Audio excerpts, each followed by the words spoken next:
to Lynn Cullen Live. Talk radio without the static. Email your questions and comments to lynn at pghcitypaper.com. And now your host, Lynn Cullen. Oh boy, here we go. Again, it's Monday. Mondays are tough. Monday, February 3rd. I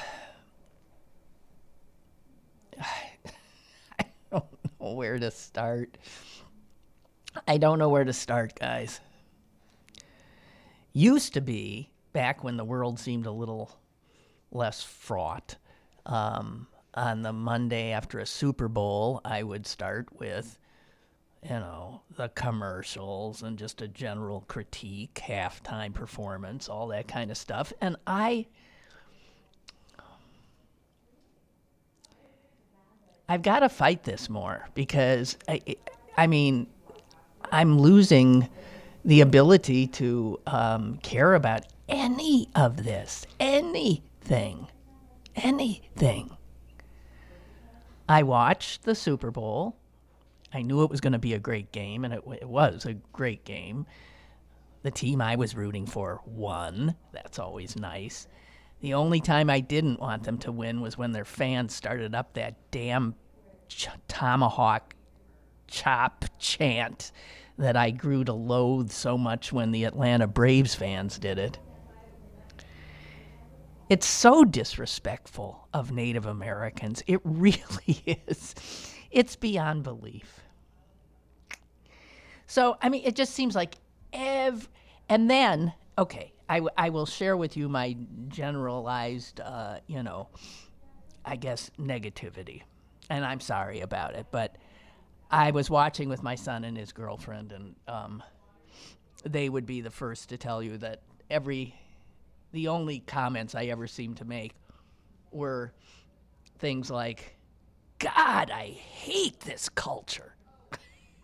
I must have said that about 5,000 times during the, God, this is such a repulsive culture we inhabit. And that was a response to many of the commercials, to the halftime, which I admitted after it was done, I said that was a good show. But it is part and parcel of this culture I find repulsive. When did entertainment become... When did the entertainment this culture craves become women sticking their vaginal areas and their behinds in our faces? If there was one more crotch shot of J-Lo during that halftime, if I were a gynecologist, I probably would have thrown my hands up and said, I don't get enough of this at the office? What? And then I started to wonder, am I like just an old fart now? Well, yes, I am.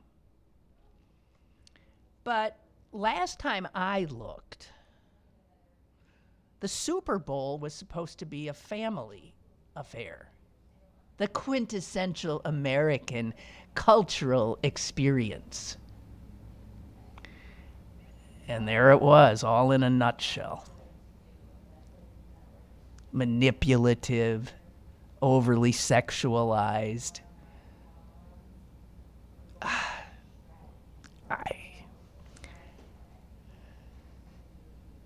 I don't know. The other thing I have to admit I did immediately after the halftime show is I Googled, how old is Jennifer Lopez? Yes. Jeez. Woo! Let's hear it for middle-aged women. Even as I said, I didn't need to have her butt and her vagina stuck in my face so many times. But yeah, man, she's 50, it's sad. So, you always think they're going to lowball it. And Shakira, 43. So those were two old ladies in our culture.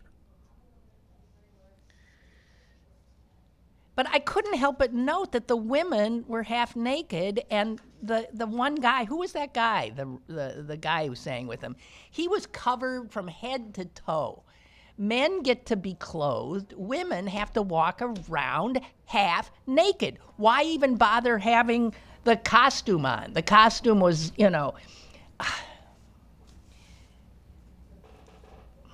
Anyway, I found the commercials mostly awful. But see, I hate this culture now.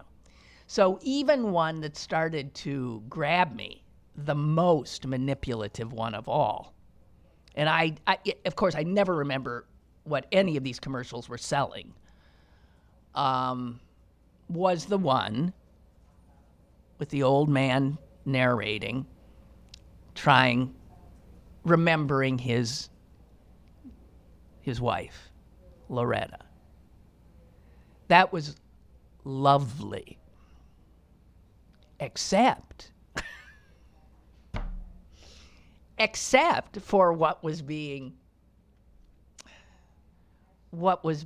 sold to us. They grab you with the sentiment, but they're telling you that you need, who was it? Was it Google? Siri? What did I say? You need this artificial friend. Okay, I will remember that for you. Yes, I will write that down. I will be the keeper of your memories. When we don't need that. We are the keeper of our memories. And I found myself after that one, I screamed at that, stop manipulating us. Okay, so I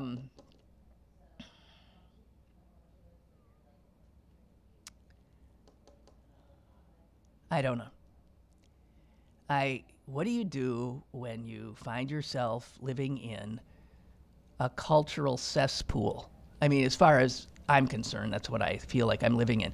And what's interesting is that this places me in the midst of a lot of Trump voters. A lot of people, who don't live, who live in, Whiteville,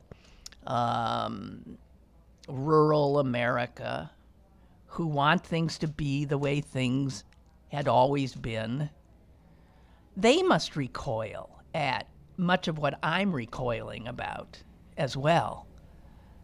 But they make the mistake, as far as I'm concerned, of then, in their distress,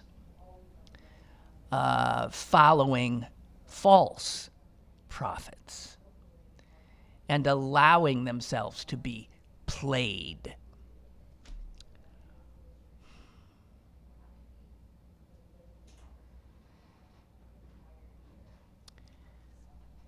So normally I do this, what are the best ads, what were the worst, I don't know. I even ended up not watching all of them. I was watching the game pretty much, and I walked out a lot. So I don't have any.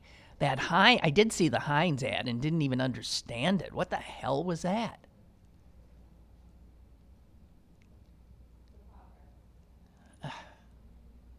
Anyway. I so find this culture repellent.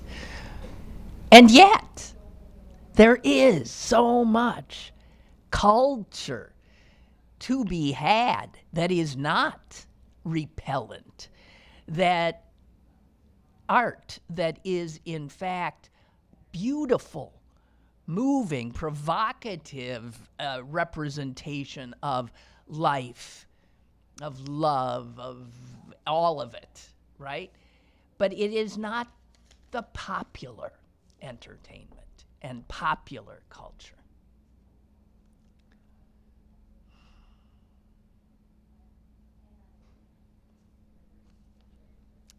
Well, the rantings of an old woman. And, at some point you just either decide to stop trying to keep up, which for me is very difficult because by virtue of doing a program like this, I don't want to be a total, nitwit, not aware of what's going on in the world we inhabit. But I find myself increasingly disinterested.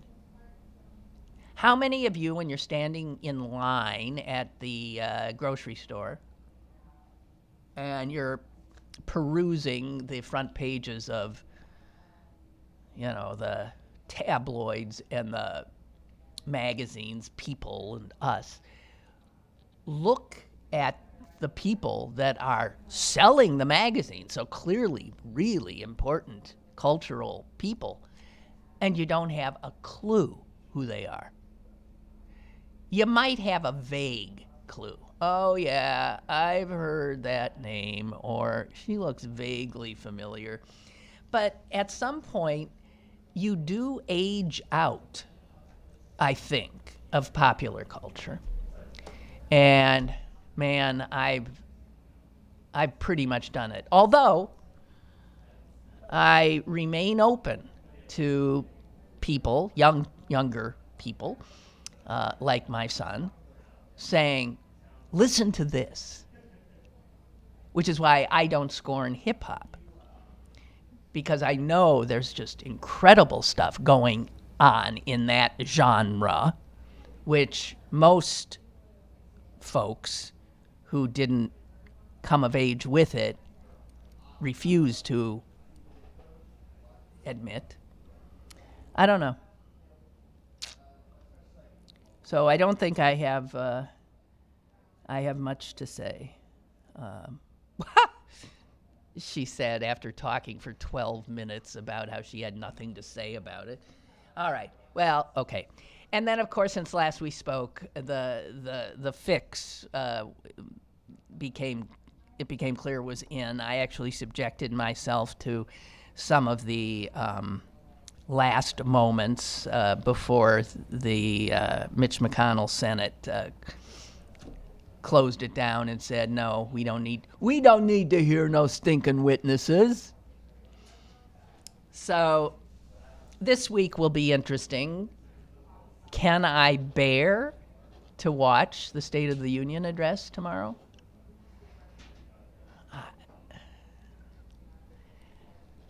I don't think so. We have a caller. Maybe the caller can watch it and tell me on Wednesday. Hello, caller. Hello. Hello. How you doing? I took your advice. I didn't watch the Super Bowl. Fuck 'em. I'm glad I didn't. Well, there's nobody in it I want anyway, so I don't care. Yeah, my wife didn't even watch it. She always watches that, and it was great. I did watch something else, and I hate that celebrity culture. I hate that all Americans have to watch the Super Bowl. I like people go across the grain, you know what I mean? I'm more of independent. I like independent thinkers, and I just can't stand this shit that's like everybody follows the leader, and I cannot stand that. And I do not watch the State of the Unions. I never watch them anymore. I haven't watched the State of the Union for I don't know how long. Either side. I think they're a bunch of blow. I wish they just would put it out there on a little, maybe have that like, I don't know, somebody go out there and talk a bit about it, and that's it. Don't have this big fake handshake thing and all this BS. But, hello? I'm here. I'm sitting here listening. Oh, okay, I'm done. That's what I was just saying. I can't stand the celebrity culture anymore. I just, really, the whole entertainment business, I just can't. They're so overpaid, and then you have the next person working so hard, can't afford their prescriptions. There's something wrong with this country, but something's really wrong. Don't get it. They don't get it. Well, the whole Kobe Bryant thing, vomit material. So I just can't take any of it, and it's better not to watch that stuff. Find stuff that shows you how to do stuff, trains you in something, play the guitar, or any kind of hobby like that. You'll learn more. You don't learn anything from this idiot politics and that. I've been staying away from it. I hear you. Thank you. Yep. Thank you. Bye. Okay, thank you. Bye. Sorry I had to rattle on there. No, that's okay. I mean, you rattle, I rattle. What the hell? Okay, thank you. Yeah. Okay, thank Okay, you. I'm going to throw out a real challenge here. Can we, with 45 minutes left in this this happy gathering, will anybody call in who is in a different, a more optimistic mood? Seriously. About life, about us, about the culture. Oh, Jesus. Anyway. Wait a minute. I actually had a thought of something that I should talk to you about, and it disappeared damn. It was something that was going to pull us away from this. But I'll be damned if I know what it was at this point. Oh, yes, I got it. One thing I did in the last few days is I did watch a movie. And rarely do I like any movies anymore. This old Kermit, this is a good movie. I want to recommend a movie. I'm hardly the first to do it. It's the South Korean film Parasite. Wow. I'm a little not sure about the end. I think it sort of lost its way at the end, but I thought, the whole time I was watching, I thought, now this is a really great movie. It is. So I really, really recommend it to you. It's already won a ton of awards. It damn well should win the Oscar. I don't know if it will. It is nominated, I believe. It's really good. That's all I want to say. I had given up all hope of course, it didn't come out of Hollywood. I'd given up all hope because with our culture, our culture creates crap.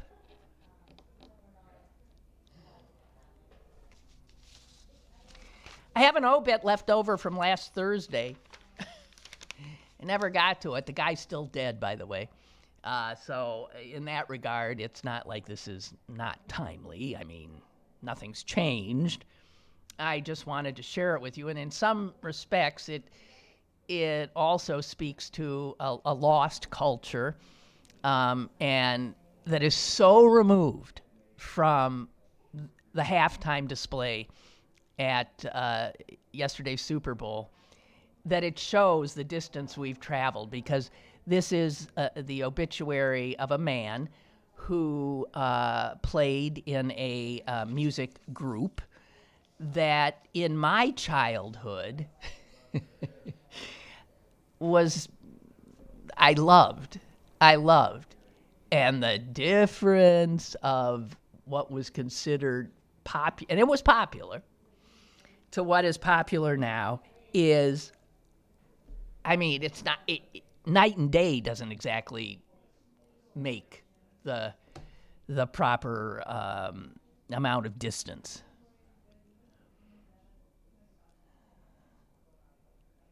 I guess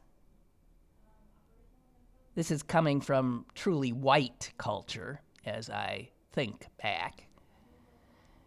I'm looking at three guys. They are so white and so 50s.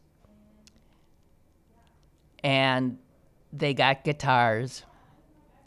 And they were not rockers. They were the Kingston Trio. Now, this is going to date me, because the Kingston Trio comes from the middle 50s. They started in 1956. Their first hit song, Hang down your head, Tom Dooley. Okay, I won't sing. Hang down. Which was a stupid song, I thought. But for some reason, and their songs were, I don't know. It rose to number 1 on the singles chart. It earned the Kingston Trio a Grammy. They had 14 albums on Billboard's top 10. 5 of them were number 1. So this was at that time, this was the culture. Very white, very mild.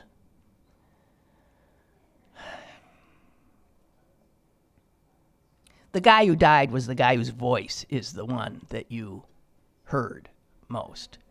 Beautiful voice. His name was Bob Shane.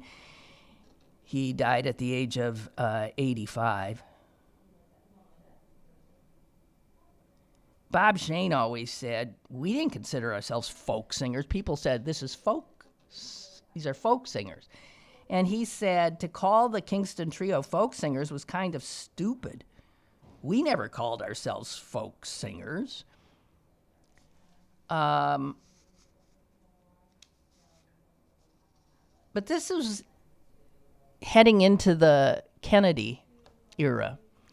We were a young, hopeful nation. If you were alive then, you would know that. Oh, there was such hope.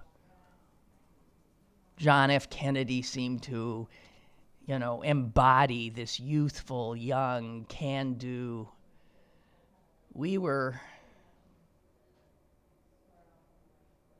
This is right before Vietnam.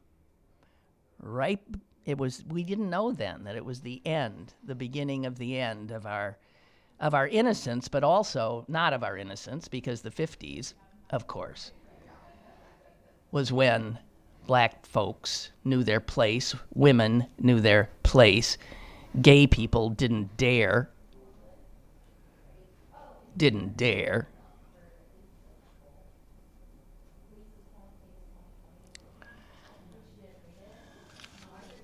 Even Joan Baez loved him, even though she helped take him down.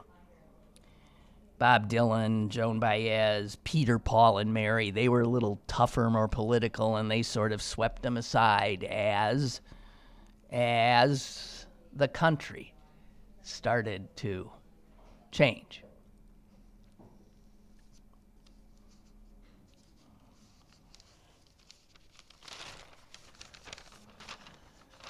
Trying to think of other songs. Scotch and Soda, Jigger of Gin. Also, they were the first to, the song, It Was a Very Good Year, that Frank Sinatra made so famous, that was written for Bob Shane and for the Kingston Trio. And they first recorded it. It was a very good year. And Frank Sinatra went from there and made it one of his classics. Just wanted to say, there's something about me bemoaning the culture that exists and me, remembering this culture, all gauzy and hopeful, and yet covering up a reality that we were just about to start coming to terms with. We have a call? Caller, go ahead, please. Hi, Lynn. Hi. You wanted a positive call. Well, you don't sound... Look, I can tell right now from your tone that you are not a positive, right? No, I guess you said you weren't going to watch a football game, and the previous caller said he didn't watch it and probably said his wife didn't watch it. I watched it. I watched it. Did I say I wasn't going to watch it? Okay, Oh, I didn't. Oh, I okay. watched I thought it. the gentleman implied that you didn't. No. Okay. I watched it because I knew it would be a hell of a game. Those were two really good teams, and it was a hell of a game. Yes? Because that's my point, is like, I watch it because I need any positive distraction that takes my mind off real life. Yeah, but football is not a And- positive. Football is not a positive because now we know all those glorious young men out there are hurting themselves for our pleasure, right? I understand that, and if and when it goes away, I will understand that, and I won't be boohooing when it goes away. I understand completely. However, because one of the other things the previous caller was talking about, all these people make all this money and this and that. I do not begrudge any entertainer unless they're doing something that's like harming the world. They can make as much money as they want. They didn't inherit daddy's fortune, and because of that could go ahead and screw up the rest of the world because they're just a rich little bastard. But the football players, even J-Lo and Shakira. I mean, I watch a halftime show because my wife likes it, and you can look at the negative. It was really like they were just promoting. It was very sexy, sexist. It was sexy if women are to be looked at as. I didn't get any.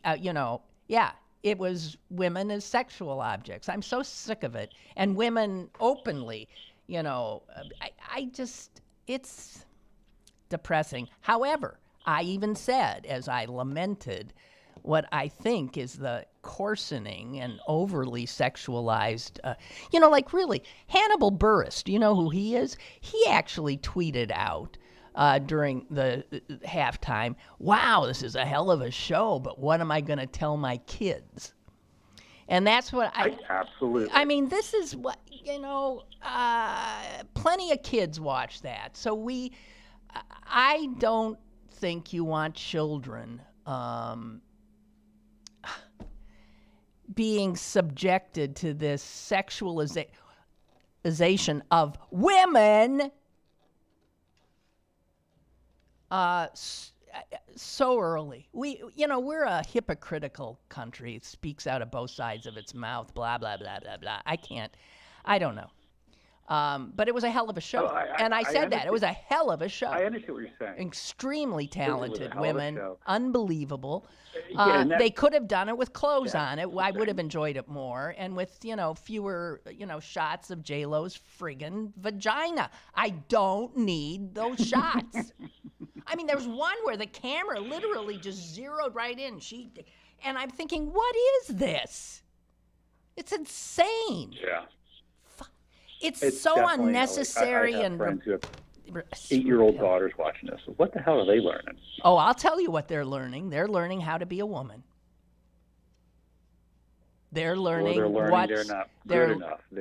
They're learning what's important. They're not strong enough. They're not this. They don't have good hair. They don't. Whatever.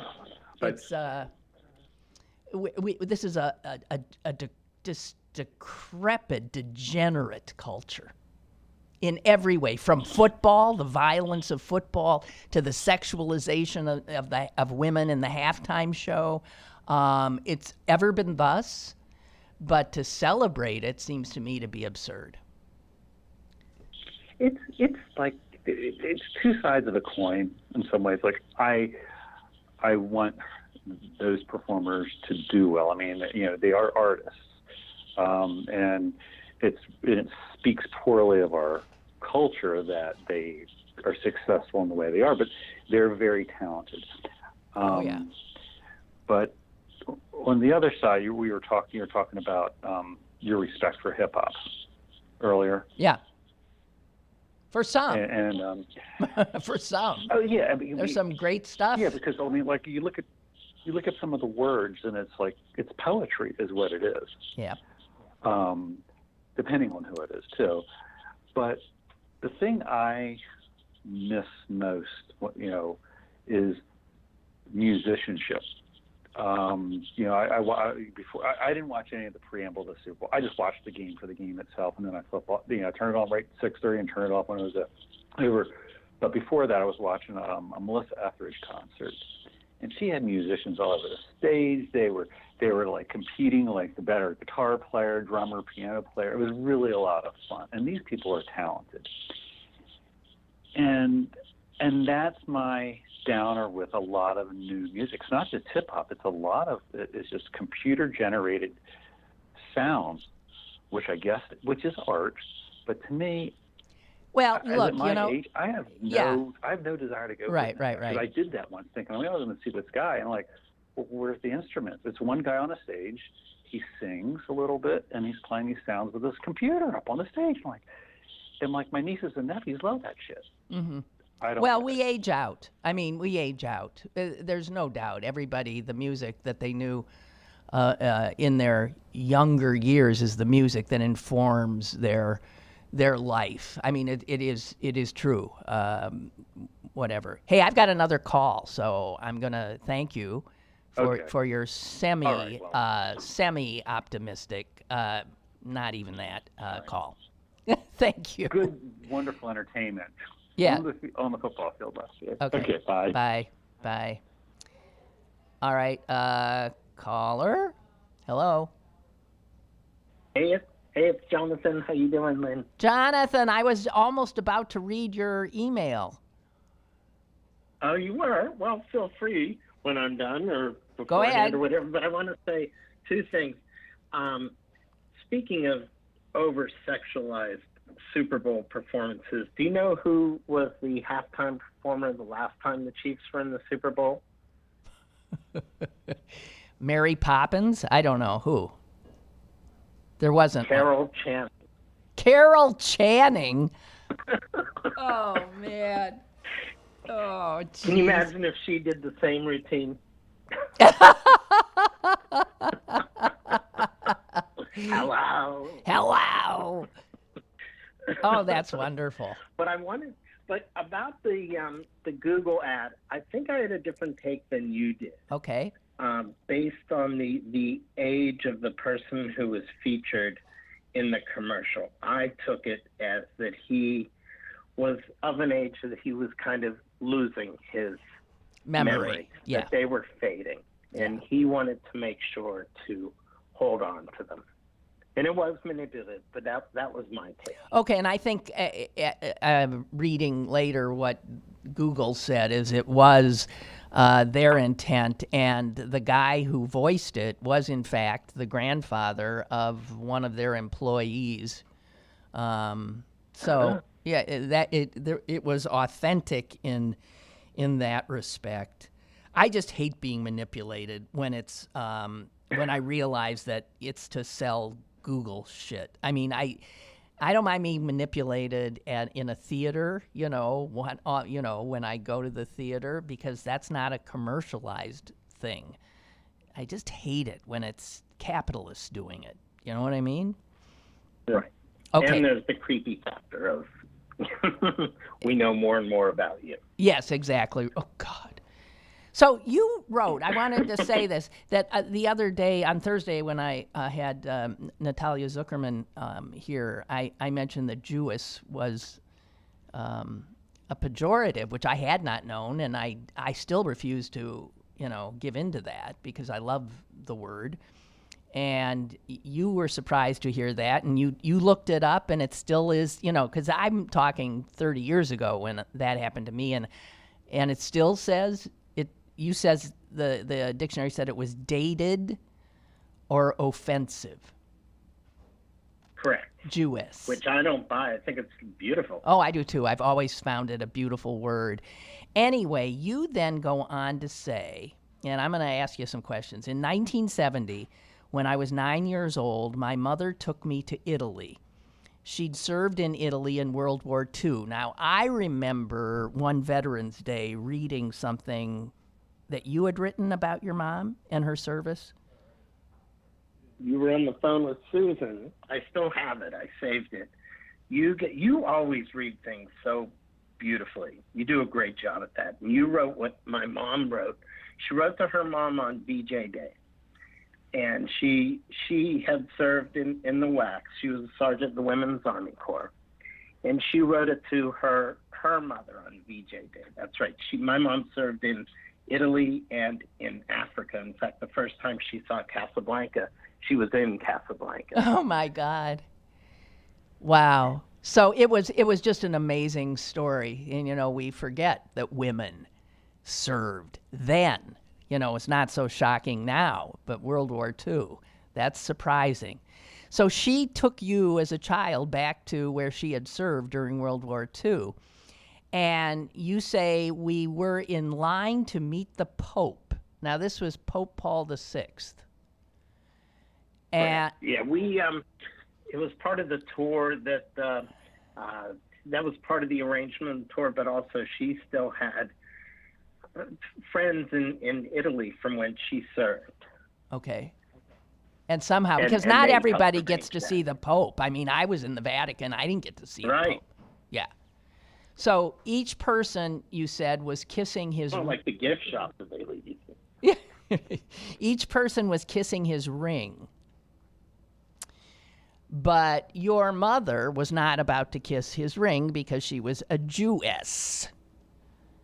So how did he know? Yeah, you tell the story from here, but how did he know that she was a Jew?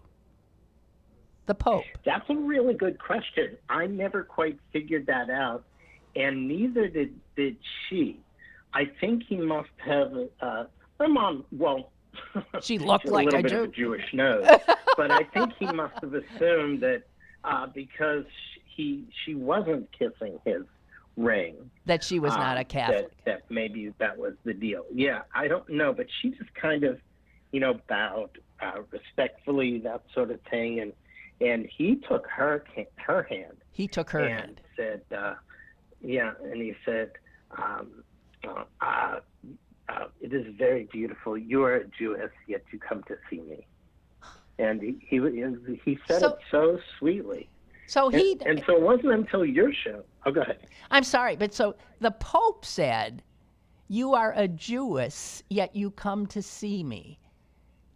Was she wearing a Star of David or something? Beautiful. Was she wearing a Star of David necklace or something? No.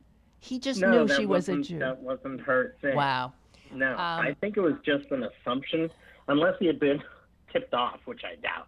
But I think it was just his assumption. But I was struck and still am at his, and I can picture it at how pleased he was and how softly he said it, and then he said it was beautiful.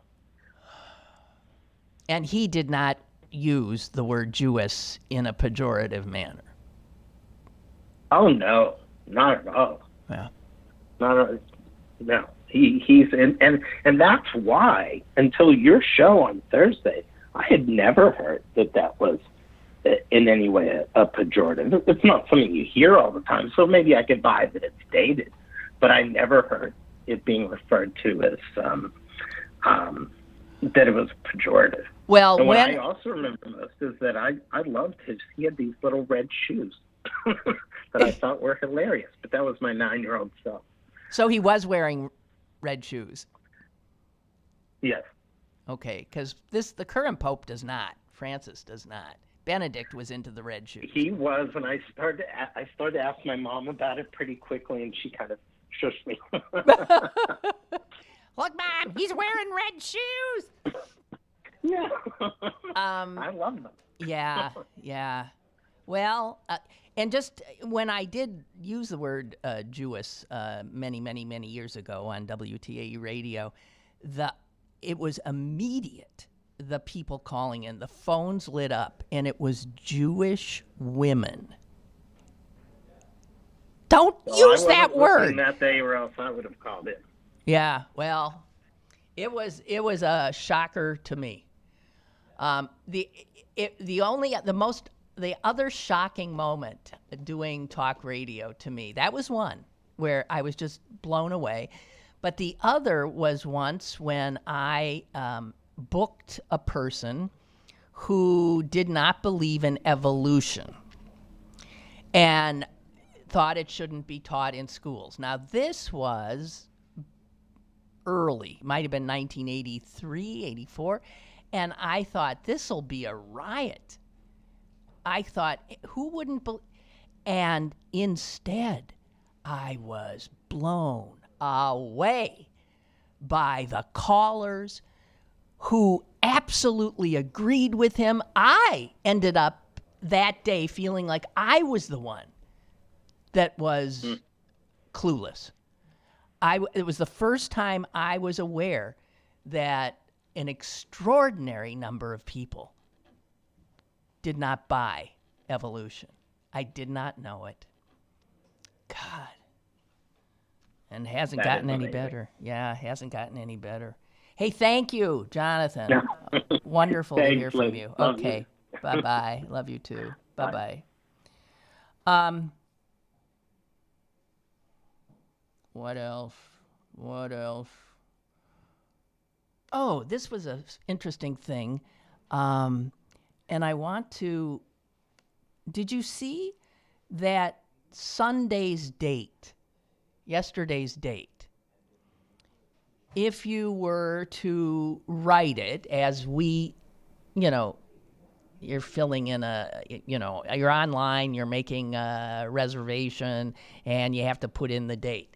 And yesterday's date, you would have written in 02/02/2020. That is an 8-digit palindrome.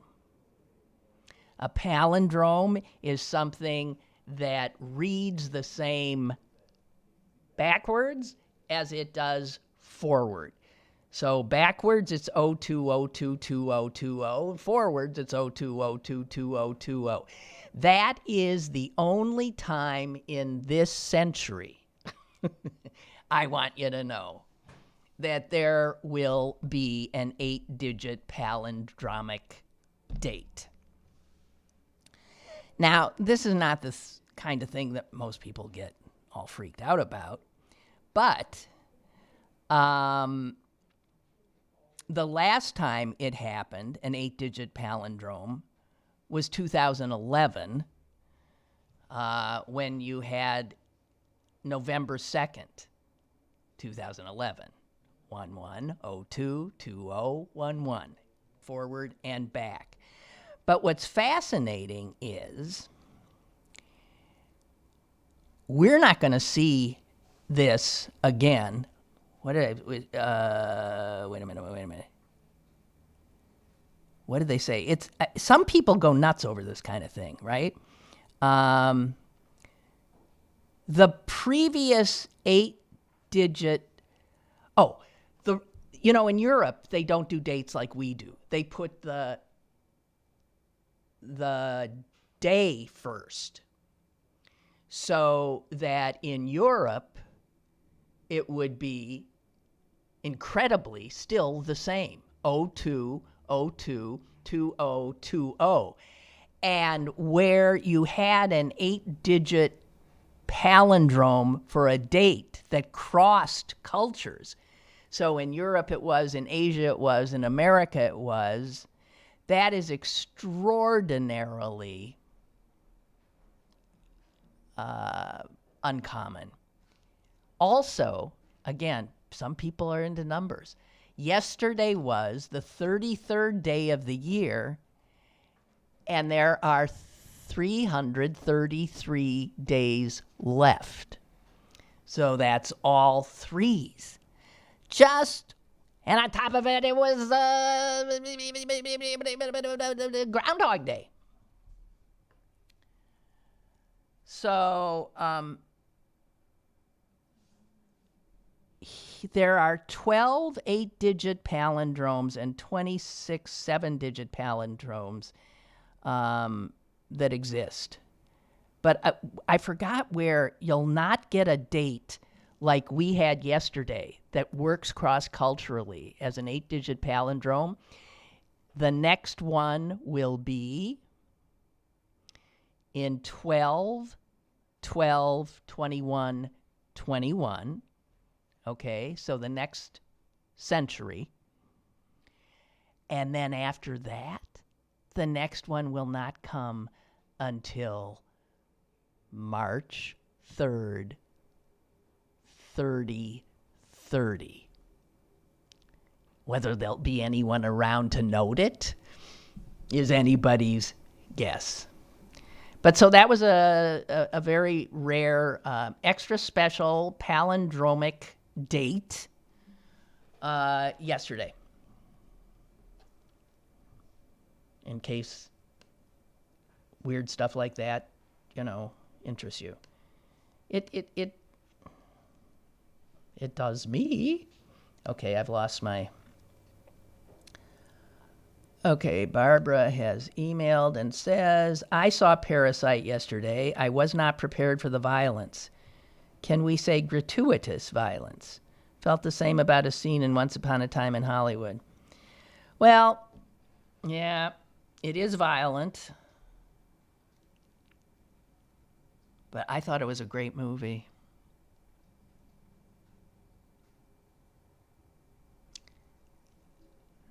Barbara goes on, I was curious about reviews upon my return home. It gets 5-star reviews and many awards, but for me, I agree with this comment.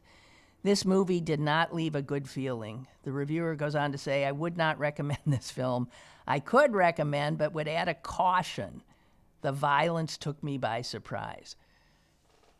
Yeah, I think I'd been warned, but yeah. It doesn't seem like that's where you're heading. Right.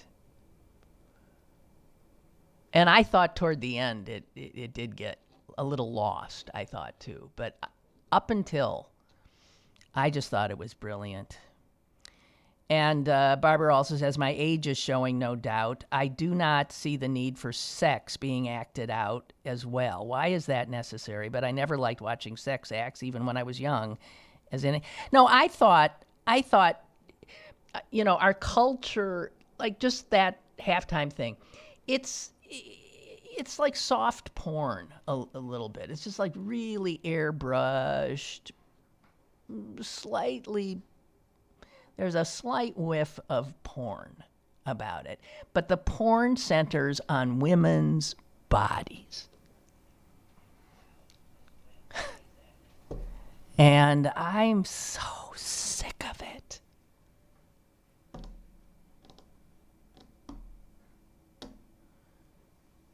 Barbara says, I remember the first time I asked my daughter, when did female performers stop wearing pants? And this is post-feminism, supposedly. So I don't get it. I don't get it. I don't pretend to understand any of it.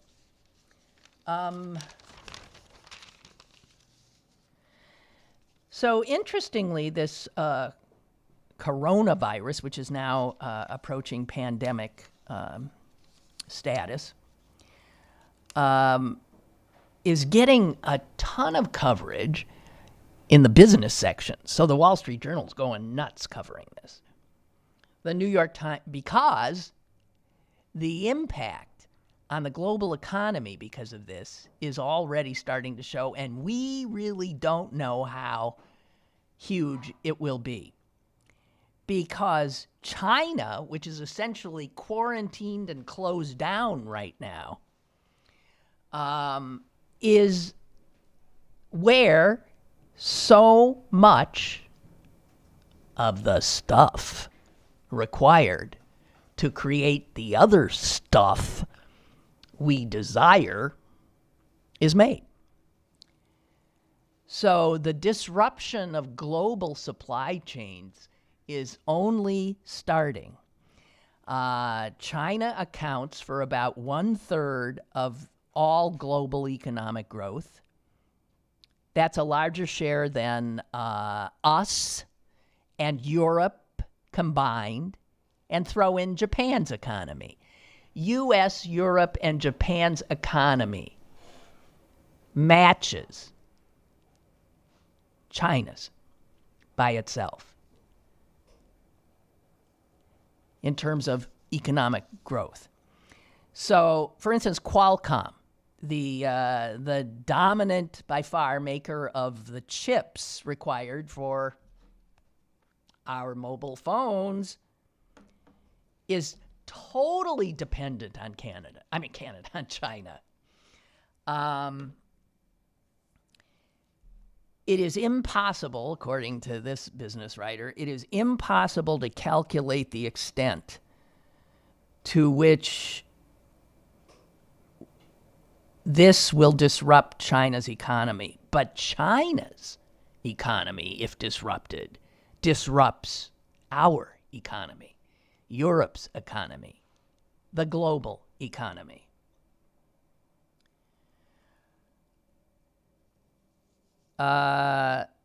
The effects of the virus on supply chains.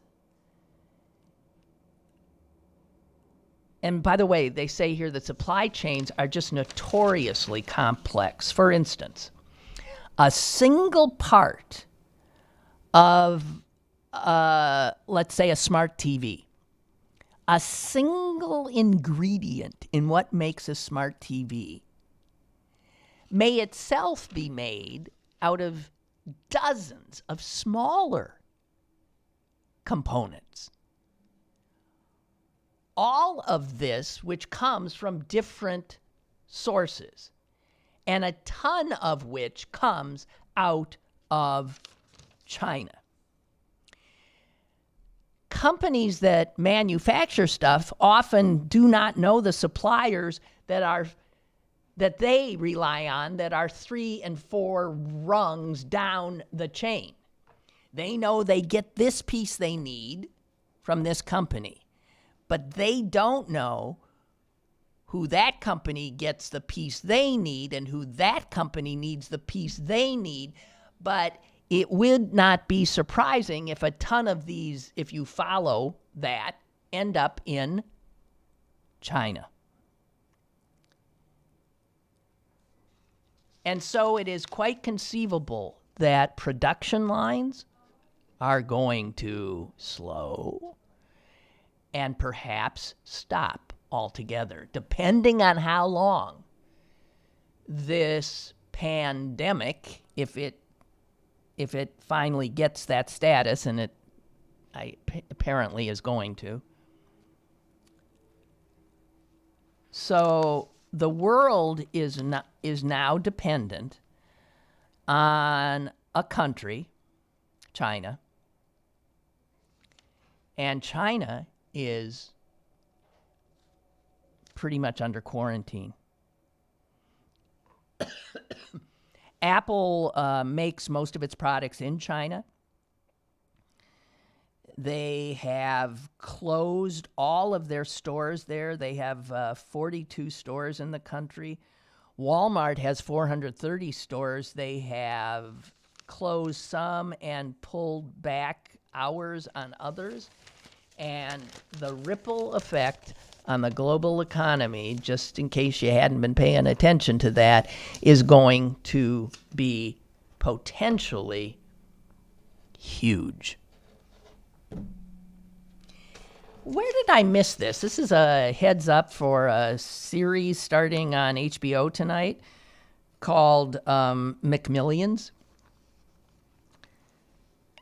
I think I vaguely remember this story, but this is a series, a documentary series about the Monopoly game that McDonald's used as a marketing gimmick in the 80s and 90s. I recall it. I never understood it, and I didn't play it. And it's a good thing I didn't, because it was rigged. And McDonald's didn't know it was rigged. But it took the FBI years and years to figure out what the hell had happened. And this series, McMillions, is about unraveling how the FBI worked on it.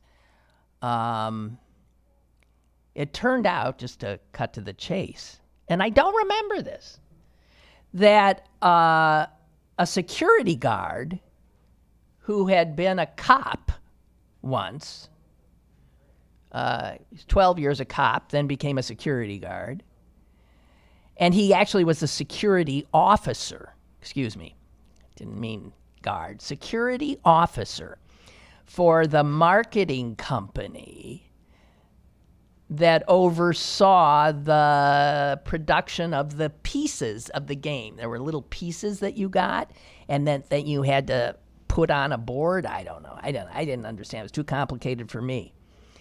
But the security officer for the marketing company that is making the things, he simply walked in and grabbed all the winning pieces. They never made it into circulation. He pocketed the winning pieces and then gave them for money. So he didn't give them. He sold them to friends, family, and they all won the game.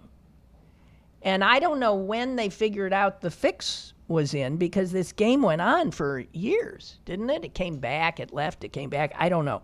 But if you're interested in that kind of crazy story, it starts tonight on HBO. McMillions. That is vague. Anyway.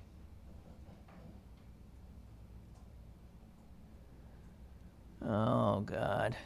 Here's a story on, are we going to feel comfortable with Donald Trump in charge when this pandemic hits us? The guy who has pretty much denuded our government of scientific expertise. No, I find that a little bit frightening. In 2018, the Trump administration fired the government's entire pandemic response chain of command. Shall I repeat that? In 2018, the Trump administration fired the government's entire pandemic response chain of command, including the White House management infrastructure. In numerous phone calls and emails with key agencies across the government, the only consistent response the reporter who wrote this piece encountered was distressed confusion. If the United States still has a clear chain of command for pandemic response, the White House urgently needs to clarify what the hell it is. Who, in fact, it is. Not just for the public, but for the government itself, which largely finds itself in the dark. Wow. That is Lori Garrett. Is that, what's that from?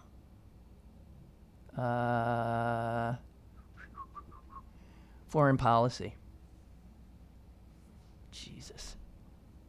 Like, there's not enough to be worried. Don't worry about the virus. Worry about your government having dismantled the very agency that's supposed to deal with it. God. It's part of dismantling anything Barack Obama did. He put it in place. This kind of chain of command. It was taken away by our great president. Oh, dear. Okay, well, I think that's it. Susan should join us tomorrow, as far as I know. And the sun is out. There's the optimism. You know what? You go outside. It's warm. Blue sky. I can see it right out the window in front of me. Beautiful blue sky. Take a walk or sit in the park or do that. There's nothing more healing than nature. Nothing. Okay? That's my, look beyond the horrors of the culture and our political situation and look at the glory of nature. Just a suggestion. Okay, thanks for joining me, and I'll see you tomorrow.